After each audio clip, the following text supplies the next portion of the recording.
Assalamualaikum warahmatullahi wabarakatuh. Perkenalkan, nama saya Nada Fadila Atas dengan NIM G0024094 dari SGD B8. Izin menyampaikan untuk Inhal Lab Anatomi Blok 2.3. Berikut untuk soalnya, jelaskan anatomi lengkap dari medula spinalis. Jadi dibagi menjadi 3. Yang pertama ada embriologinya, ada struktur eksternal, struktur internal, plexus dan juga traktus, dan juga vaskularisasi. Yang pertama, jadi pada medula spinalis itu pembesarannya itu ada 2. Ada yang namanya intumescentia yang cervicalis dan juga intumescentia yang lumbales. Jadi kalau yang cervicalis itu dia setinggi C3. Jadi di sini nih C3 sampai T2. Pembesaran klimaksnya itu terjadi pada C6 gitu, yang bagian sini nih. Dan untuk yang lumbales itu dia terjadinya di vertebra thoracal 10 sampai lumbal 2 yang ini nih. Dan dia terjadi pembesaran klimaksnya itu di vertebra thoracal 12.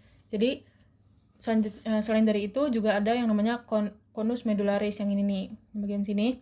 Dia adalah ujung inferior dari medula spinalis yang membentuk kerucut, yang bagian warna merah ini. Dan juga ada cauda equina yang bagian sini. Dia ini merupakan struktur buntut pada radices lumbales et sacralis. Begitu. Jadi selanjutnya ada struktur eksternal dan juga struktur internalnya dari medula spinalis. Jadi dari struktur eksternalnya ada yang pertama ada visura mediana anterior yang ini nih, terus juga ada sulcus mediana posterior yang ini yang menunjuk ke sini. Jadi yang tadi visura itu yang menunjuk ke sini. Selanjutnya ada sulcus anterolateralis.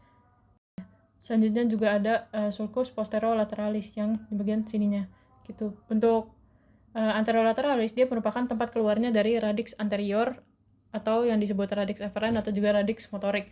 Selanjutnya untuk yang posterolateralis yang di bagian sini tadi dia merupakan tempat keluarnya radix posterior atau yang disebut radix afferent atau juga radix sensorik. Untuk struktur internalnya di dalamnya itu ada yang namanya substantia grisea dan juga substantia alba. Kalau untuk substansia alba itu yang warnanya lebih putih dan dia karena isinya merupakan serabut saraf yang terselubung dari mielin. Dan substansia alba ini akan dibagi menjadi 3, menjadi funiculus anterior, funiculus lateral, dan juga funiculus posterior. Untuk substansia grisea sendiri, dia warnanya lebih ke abu-abu karena didominasinya oleh badan sel saraf. Nanti di tengah-tengahnya itu terdapat yang namanya canalis centralis, yang nantinya akan terisi dengan liquor cerebrospinal atau cairan cerebrospinal hingga ke ventriculus terminale. Gitu. Oke, so the next untuk plexusnya jadi terdiri dari 3 yang utamanya. Jadi ada plexus cervicalis, dia yang dibentuk oleh rami primari, ventralis, dan juga nervi cervicalis 1-5. Dia nanti merupakan nervi spinalis yang berasal dari segmen cervical 1-4. Selanjutnya ada plexus brachialis, ini yang terbentuk dari nervi cervicalis 5, 6, 7, 8, dan juga nervi thoracal 1, dan juga nervus thoracal 1. Selanjutnya ada plexus lumbosacralis yang terdiri dari 3 plexus, yaitu ada plexus lumbalis, plexus sacralis, dan juga plexus coccygeus. Gitu.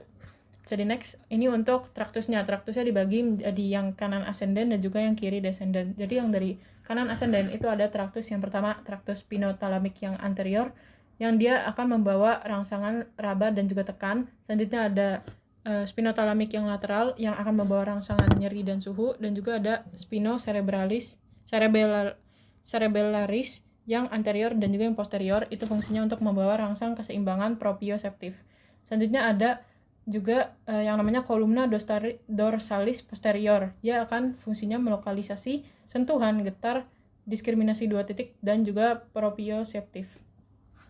Untuk tadi yang kanan ascendant dan juga ini untuk traktus yang kiri, traktus descendant. Dia terdiri dari traktus corticospinalis yang anterior dan lateral, itu untuk pergerakan otot-otot volunter, dan juga ada traktus rubrospinalis, dia untuk koordinasi gerakan otot kontralateral. Selanjutnya ada traktus tectospinalis yang berfungsi untuk refleks pada lengan, respon terhadap penglihatan, pendengaran, atau kulit, dan juga ada traktus extrapyramidalis yang fungsinya mempertahankan keseimbangan dan koordinasi gerakan kepala dan mata. Baik, mungkin sekian untuk Inhal blok 2.3, kurang dan lebihnya mohon dimaafkan. Terima kasih. Wassalamualaikum warahmatullahi wabarakatuh.